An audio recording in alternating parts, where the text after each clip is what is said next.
The Finance Committee meets this morning to discuss housing. This hearing comes at a time when Americans are getting clobbered by climbing rents and home prices, key drivers of inflation.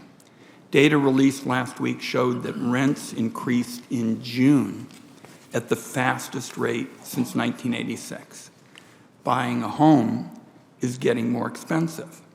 Many young people who have modest incomes or big student loan debt feel like the dream of home ownership has slipped out of their reach.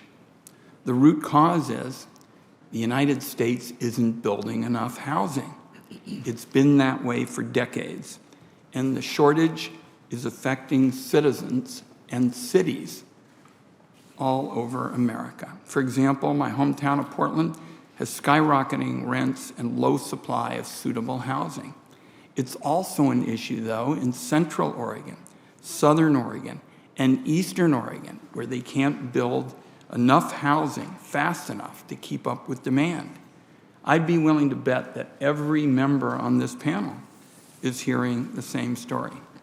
Now, we're going to talk about a number of issues this morning, and I'd just like to raise a relatively new issue that deserves real scrutiny, and that is private equity firms and sophisticated companies armed with terabytes of housing data are hoovering up properties nationwide.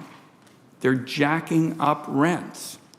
They're using algorithms to outbid Americans who just want to own a home. Why do these big guys want to get into our housing market? Because they're upward of 330 million in the country, and there aren't enough homes for all of them. Huge demand, limited supply. Typically, people on a budget are going to come out on the losing end of that sort of thing every time. The cost of housing is also pushed up by the snarls of state and local red tape. Zoning rules too often ban the kind of construction that's most needed and perpetuate segregation. In some places, it can take years of tireless work to get a ruling on permits and approval for new construction, and then you have the big upfront costs. Fortunately, my home state of Oregon is one of the states that's stepping up on this issue. Others need to do the same. It's also a fact that when housing costs go up, homelessness goes up. You can save a lot of individual suffering and taxpayer dollars tomorrow by building more affordable housing today. The bottom line when it comes to housing, the U.S. needs to build and then build some more. The Finance Committee plays an important role in helping get shovels in the ground. That's because much of housing policy deals with tax policy. I proposed the DASH Act, the Decent, Affordable, and Safe Housing for All bill. It's about getting help to the most vulnerable, children and families experiencing homelessness. It would also create a credit for more affordable rental units, boost LIHTC, low-income housing, and encourage the construction of more middle-income housing without taking a single penny away from LIHTC. Local officials in Oregon tell me they badly need more incentives to build housing for middle-class families. The Finance Committee has had a bipartisan coalition working on important housing issues for a long time. Senator Cantwell, as we know, is doing very important work on the semiconductor legislation. She has long been a housing champ, leading big legislative expansions that are creating more than 150,000 new affordable homes. I think she'd agree that that's a good down payment for housing, at the same time recognizing there's lots more to do. There's another proposal, the Affordable Housing Credit Improvement Act, which I'm proud to sponsor with Senator Young and one of our colleagues who's here, Senator Portman.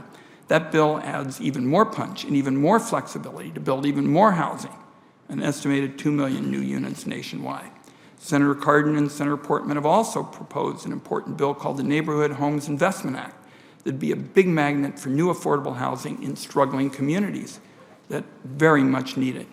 And finally, thanks to my seatmate here, Senator Crapo, we continue our bipartisan work with Senator Leahy, Senator Collins, and I authoring the Lifeline Act, Our bill creates more flexibility for states, local governments, and tribes to use existing funds to get more affordable housing built. With costs where they are today, the alternative is a whole lot of unfinished construction and plans that stall out before they get out of the gate.